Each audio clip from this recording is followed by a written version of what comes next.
Well, my band evidently has taken the day off to start us off right out of the chute. No band, no music. Don't know why. Hey, who knows? Computer hasn't had to run for 14 days, and now I ask it to run for 2 days in a row, and that's what happens. All right, I'm David Locke. Welcome to Tip Off. We've got a bunch of stuff today. No music, but we've got a bunch of stuff. Here's the plan for today's show.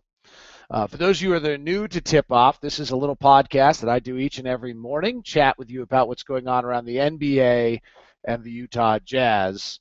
It's available on Locked On Jazz on iTunes or available to you on your Stitcher radio app or however you might get it at weareutahjazz.com. We'll talk a little bit about some news came out about the structure of the Trevor Booker deal, which if you had read my stuff while I was in Hawaii, I alluded to, but now it's official. We'll share it. I want to make a clarification on a few things I said yesterday. I must have been off my game to start. There were a few things that I didn't think were accurate. Big news for Trey Burke. We'll talk about Junior Jazz and we'll roster revisit, plus get an outside expert's point of view on a comment I made on yesterday's show. So all of that coming up on today's edition of Tip Off. Hope everyone is well. Our daily Devar, which is our kind of moment of remembering the good things. It's a buddy of mine who's a Jazz fan who is always very positive about everything. His name's Devar, so we call it the daily Devar. How about Jeremy Evans doing Junior Jazz again? The Junior Jazz program, run now by Nate Martinez of the Jazz, is a unique program that most teams probably don't have anything comparable to. It's the model youth recreation basketball program in the country around the NBA. Nobody does it better. It is something really the organization probably one of the proudest accomplishments it has, in the sense that it is what basketball programs teams should do. They should, the community basketball courts that the Jazz are putting in various places, helping run the youth basketball league of the area. That's where you're giving back to the community in basketball ways. I'm a huge believer in that, and it's great to see. And to have these caravans in which the players are willing to go to the smallest towns of Utah and obviously not have the greatest accommodations and crunch their big bodies into cars to drive around. It's just a wonderful thing, and I think Jeremy Evans is on about his fourth year. This is just as good a human being as you'll ever meet. As good a human being as you'll ever meet. All right, let's get into the meaty part of the news today, if I may.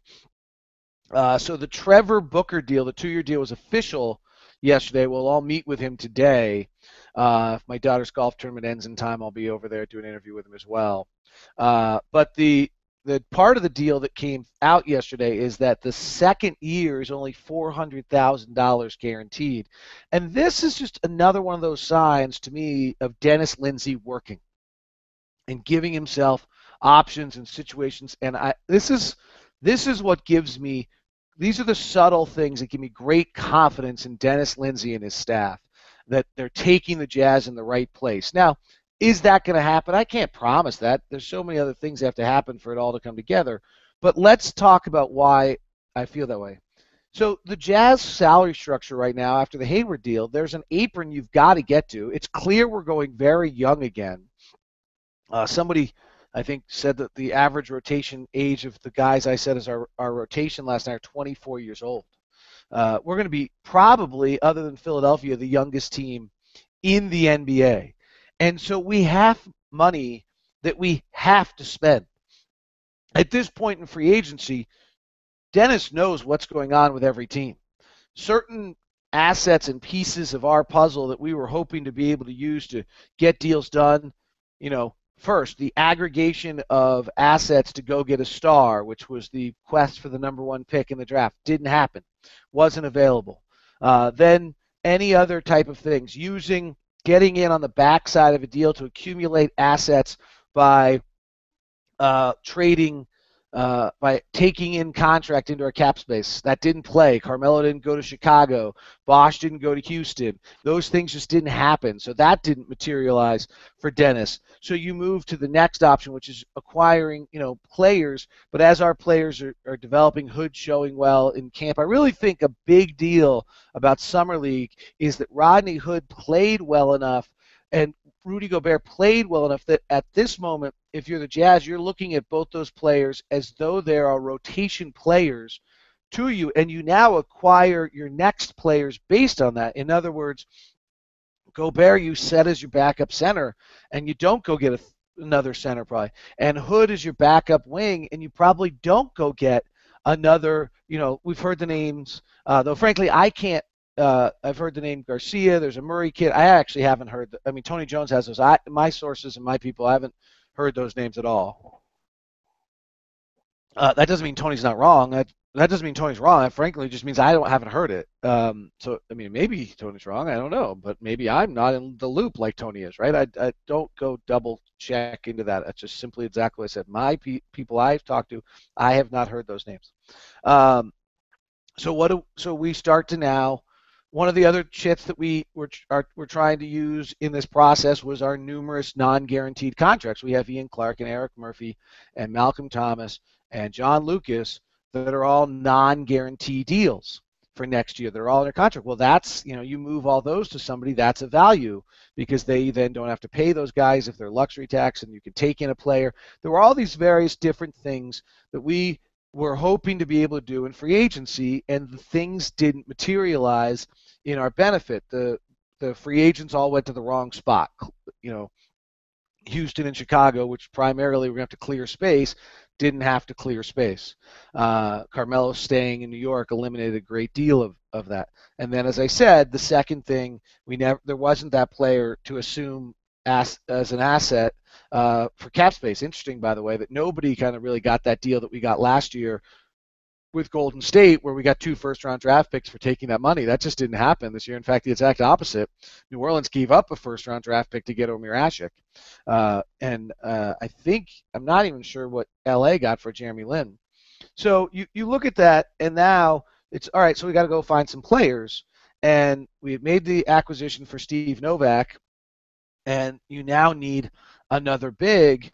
And what the Jazz were able to do is go get Trevor Booker, who's an interesting player. He started a bunch of games last year. If either of the guys get hurt, Favors or Canada, he could start for you and fill that out. You need to have that on your roster. Rudy's probably not ready to do that. Novak can't do that. He's a specialist. And you give him more money in his first year than he may be getting anywhere else to get him signed.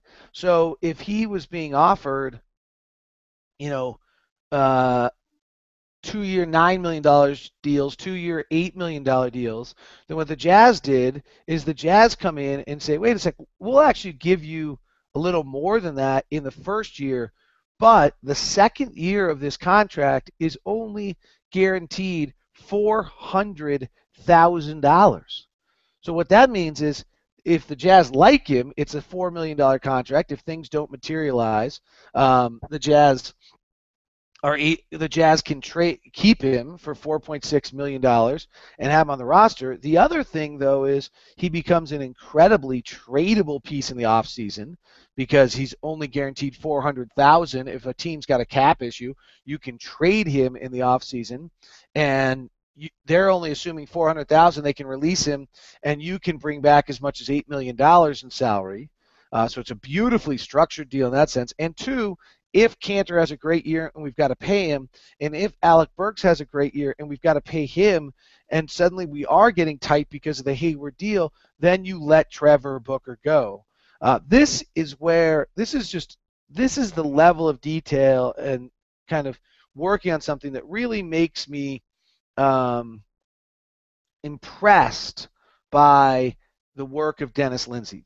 This is the detail. So it's a $9.8 million deal, and actually only $250K is actually what the latest report I have from Eric Pincus is guaranteed in that second year. Great flexibility for the Jazz. Doesn't impact anything they're doing next year, Booker's not a good enough player to, at this point in his career, to be able to hurt that. The second thing it does is it gives you an incredibly awesome trade asset for the Jazz, and it keeps our numbers next year on the books at this incredibly low number. I mean, I think right now we only have 36 million guaranteed on next year's contracts, and the players coming off are Jeremy Evans, John Lucas, Malcolm Thomas, Eric Murphy, Ian Clark. It's not and you know and Trevor Booker if we don't want him back. So, you've got Hayward at 15 next year, Favors at 12. Cantor will be somewhere the least at 7.5. Exum at 3.7. Novak at 3.7. Alec Burks will be a minimum of 4. And you work from there, and you're not in salary struggles for next year. You've set up your system very well. So it's a very intelligently built deal on Trevor Booker. Contrast it to Chris Humphries, who I'm not convinced is necessarily a better player than Trevor Booker, got $10 million guaranteed. So these are the kind of things to me that are just a sign of really good, well-run leadership organization. All right, I was probably off my game for the first time back yesterday. A few things that I want to clarify along the way. I said nobody improved. Obviously, Cleveland improved. I got it. It was so intuitively obvious. Chicago is the one everyone's coming back at me with. I think they improved because I love Pau Gasol, but I'm not sure who Pau Gasol is anymore. And so I guess I need to see that. Murachek is supposed to be really good, and McDermott seems to be good. I get nervous of how often rookies actually help your team after May 1st. How many rookies over the last 4 or 5 years helped a team after May 1st? Just start running through it. Not very many, right? Hard to find rookies that help you after May 1st. Maybe even after April 15th, but I was going to give them the first round of the playoff series. So on Chicago, I'm not entirely sure who Pau Gasol is right now. Physically, connectivity to the game. Maybe we're going to see that the Lakers situation was so bad that he's reconnected. His passing's fabulous. He and Noah on the floor, both passing are great. If he's a backup to Noah, that's terrific because they can move the ball. I love Taj Gibson, but I want to see what happens when you suddenly are asking him to play 35 a night. Boozer was terrible last year, but let's see what happens with that. Now maybe Murachek plays well enough that they don't have to play him 35 a night. So I do think Chicago got better. It all really comes back to Derek and whether he can play, and I'm just not willing to. So I'm on a wait and see on Chicago. I was talking about Dante Exum yesterday, and I was reiterating, which I thought I said pretty clearly, what people had said to me prior to the draft, is if he's a shooting guard, he could bust. Okay, I still must have a point guard. Nate Duncan, Basketball Insiders, who we've had on podcast, IM'd me last night. Why do you think he will bust if he doesn't play short point guard? Okay, it was if, but it was a point of view. I think he's fine as a Wade-style shooting guard. Let him play with a smaller one next to him who can shoot but not handle as much. Okay. If you build your team appropriately, Exum has got the speed, he's got the step, he's got the feel, he's an incredible passer. He's going to make his teammates better. So if you build correctly around him, maybe you can get away with him not being a point guard. I still think the best is, even though we're going into this positionless concept, is for him to play with the ball in his hands. And if he's going to do that, his handle's got to get a little bit better. He's got to get a bit stronger. And I also believe a little bit that if he's not a great shooter, having the ball in his hands eliminates the problem of him not shooting as well. If you go back to what Spoelstra used to do with Wade, using Nate's example, is when they had spacing problems, they put the ball in Wade's hand. Well, because now the non-shooter has to be guarded because he's dribbling the ball.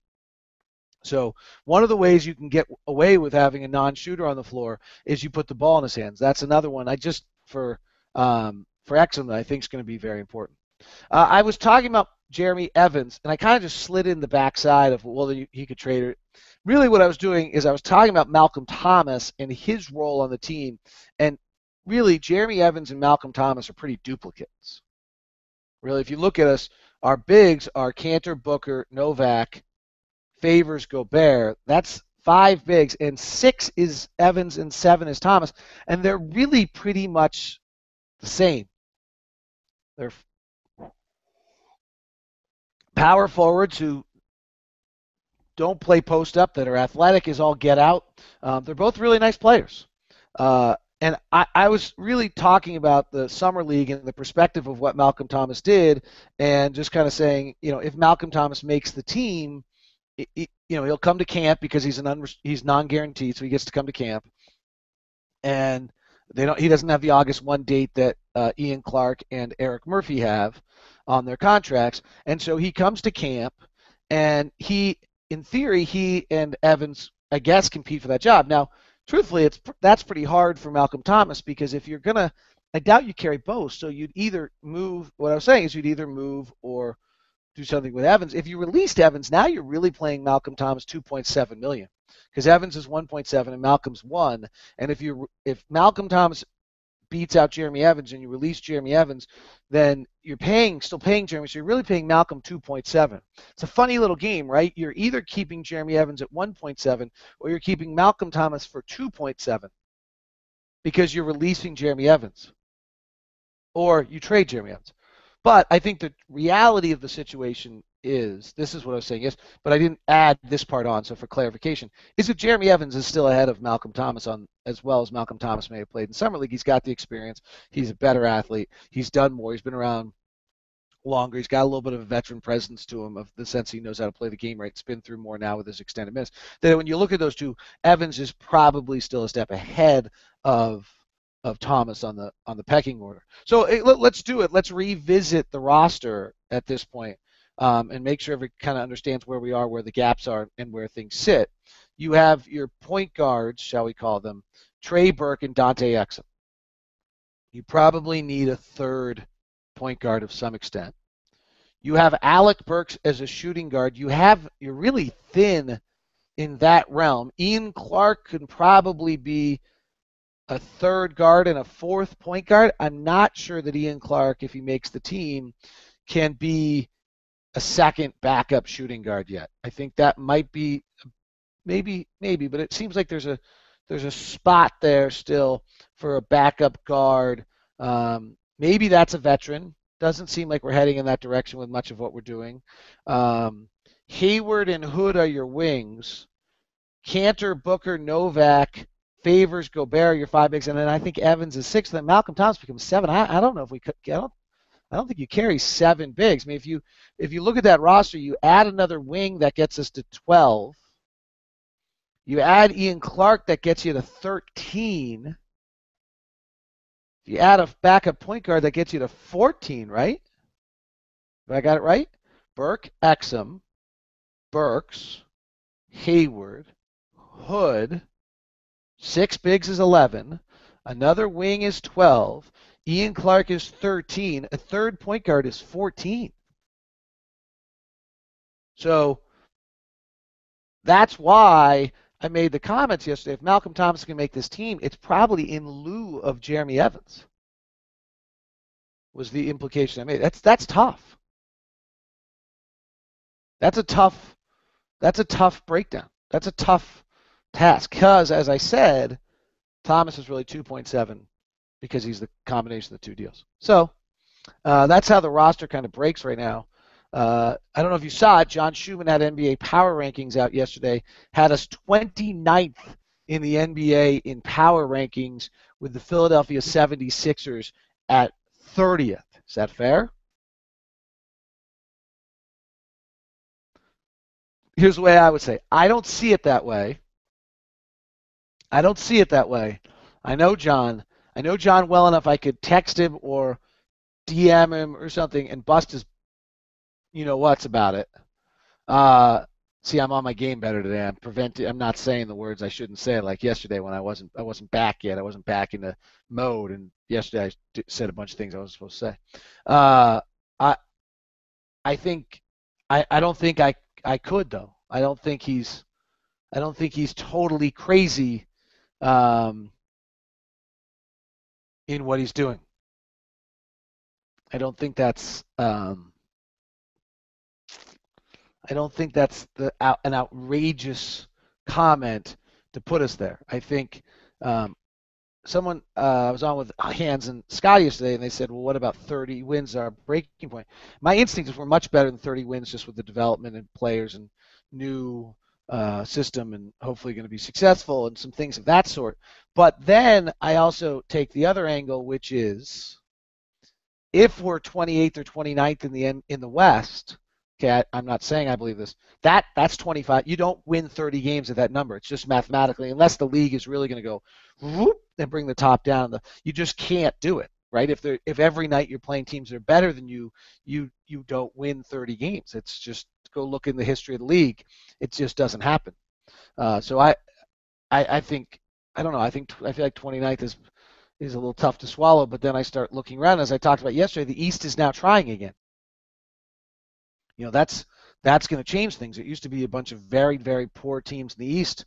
They're trying. Milwaukee might actually be half decent if they get Ilyasova to have a decent year and Larry Sanders is healthy and I kind of like Carlos Delfino a little bit on that team. So, I mean, I think there's a chance that the East actually, some of these teams who have been not very good can become reasonable, half decent again, and maybe then John Schumann's not totally insane. I don't really care about that, frankly. I'm pretty excited to watch this group as we laid it out and looked at. Big news for Trey Burke, invited to the U.S. select team. Excuse me, I'm about to sneeze. That's a great. I mean, he's played a lot of basketball, but he'll have plenty of time, and he's young. This is really great for him to get to go and work with the best players in the NBA on the U.S. select team in Vegas this week. Gordon, and it gives him more time with Gordon. I'm a little stunned that they haven't reinvited Derek. Considering how badly Derek wants it and some of the other players that they're having exposure to, it's disappointing for Derek to see that, not have that opportunity. I'm sure it's pissing him off. I know it is. And so, unless I missed it, but I think that it's fabulous for Trey to get that exposure and can only be good for his game along the way. As we talked about yesterday, his game still has a lot of growth to be done. Ian Clark got put on the Junior Jazz, which is after August 1st, which is his guarantee date, and everyone assumes that means he's guaranteed. I think it's probably hedging that direction, but I wouldn't guarantee the fact that just because he's on the Junior Jazz roster or schedule means that he's necessarily on the team. I'm not saying those two sides of the organizations don't talk to each other, but I would promise you that the front office doesn't promise the PR staff that he will be on the team on that date. They tell him to book it, and we'll see what happens. There's just no way. You don't know when trades are going to happen when non-guarantee contracts become valuable, that you move in some capacity for some deal in some way. So I don't think you can. I think it's a logical deduction, but I think it's a stretch. All right, I think. Oh, a few other notes. And then I'll see if I have any questions I can grab today. I was talking to an executive yesterday who I thought this was interesting. He said he thinks there'll be as many as 90 max deals in this league, so 3 per team. Salary cap's going up, max deals holding. Revenues are increasing, BRI's going up, max deals kind of hold where they are off the rookie salary system, if I have this correctly. More space, 90 max deals. Next thing we're running through is teams in the league and who's improved and who's not. And we're talking about the Clippers and how they still have Barnes, Redick, that group. And he says, you can't find playmaking wings in this league. I was like, all right, well, those two things just really work together. If you can't find playmaking wings and there's going to be 90 max deals, then maybe we all shouldn't be so stunned that Gordon got a max deal. But you really can't find playmaking wings in this league. It's why Kyle Lowry and Eric Bledsoe are being offered 4 years, 48, or signed for 4 years, 48, and wing players Chandler Parsons and Gordon Hayward are getting buttloads. If you go look at the free agency manifesto I built, frankly, the tiers by position stayed pretty consistent. That's how you have to look at free agency. You can't look at free agency by saying max deal 1 equals max deal 2. Everything's got to be by position. is the way to look at these things. All right, I got about 4 more minutes. Let's see if we have any questions today. We had a ton yesterday I didn't get to. So let me see if the question and answer has had any activity. This feature is disabled. You can only turn this feature on or off during. I thought I did turn it on last night. Oops. Let me see if anybody inserted any questions in the tip-off page. Do we have a specialist like the Spurs have with Chip England? No, not that I'm aware of on our staff. Our staff's pretty good on it on developmental though. Could you share a little bit about the realistic expectations for continuing development, i.e., shooting for Exum, Burke, Burks, and overall understanding of the game, especially defense with Exum and Canner? I don't know how to answer that question. I'm sorry. Greg Conover has asked this question. Realistic expectations for continuing development. I mean, like, do you want a number? I just think they're going to get better shooters with time. The game will slow down for Trey and Dante. Alec, I think you've seen him begin to learn where to get his shots and how to get his shots. Our system, hopefully with spacing correctly on the spots on the floor, will give him that understanding. And then Ennis is just going to have to become a smarter player. Exum understands the game. You can see it. He just hasn't done it a lot. In regard to Exum's playing time, what do you expect to hear from this year? Do you think he'll get 30 minutes a game? No. Like KD, Westbrook, and Trey last year, or should it be more 20 to 25 minutes a game like Giannis? If the hope is that Exum is the building block, shouldn't he get a large amount of numbers? I think it's always, that's from Dallas Sawyer. I think it's always this, we talked about this forever, right? And we were, the Oreo dipping concept, we probably were close to under dipping the Oreo for years. But you do want to make sure you don't over dip him. And I thought we saw Trey at times last year really overwhelmed.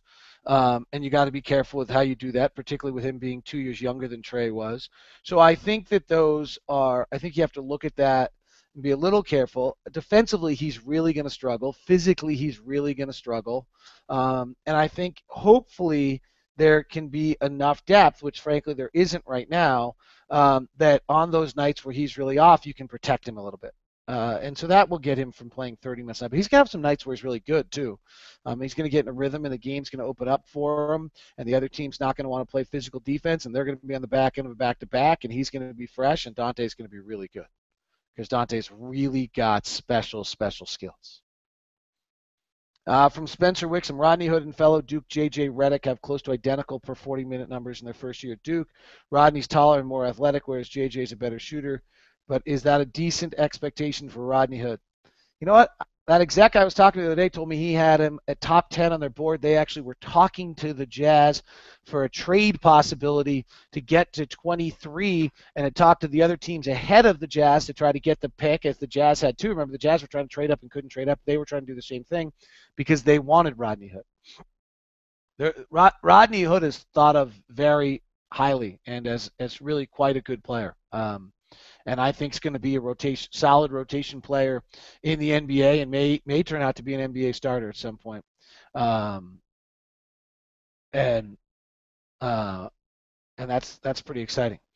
Is Miguel Soriano, is it possible to play a three-man rotation for the 1 and 2 spots, Burke, Exum, and Burks? Yes, and I actually think even you can include both Hood and Hayward in kind of a 5-man rotation for the 3 wing positions. Right? I mean, you just have, because Hayward and Hood are so long and Exum's at 6'6", I think you could probably get away with Exum, Alec, and Gordon all on the floor at the same time. Those are 3 ball handlers. I think you could probably get away with Exum, Hayward, and Hood all on the floor at the same time, be incredibly long. So, yes, I actually think that you're going to have a 5-man rotation for 3 spots along the way. And if you start to do the math on that, which I'm doing as we speak, that is 144 minutes. So if you start playing with that 144 minutes, so what we give Hayward 35, okay, and we give Alec 30, and we give Trey 30, and that's 95. So now I've got 144 to divide between. I've got another 50 minutes, 25 for Exum and 25 for Hood. That'd be nice, right? That'd be really nice if you can pull that off. Now, right now, the way we're structured, you have a single injury. You don't have, I guess you have Ian Clark or somebody we acquire here in the near future. But that's an interesting way to look at it.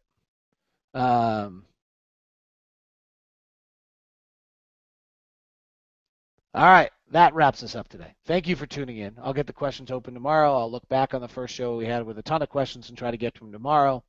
We are back on tomorrow, and I think we're probably back on for a very similar time than we were today. Have a good one.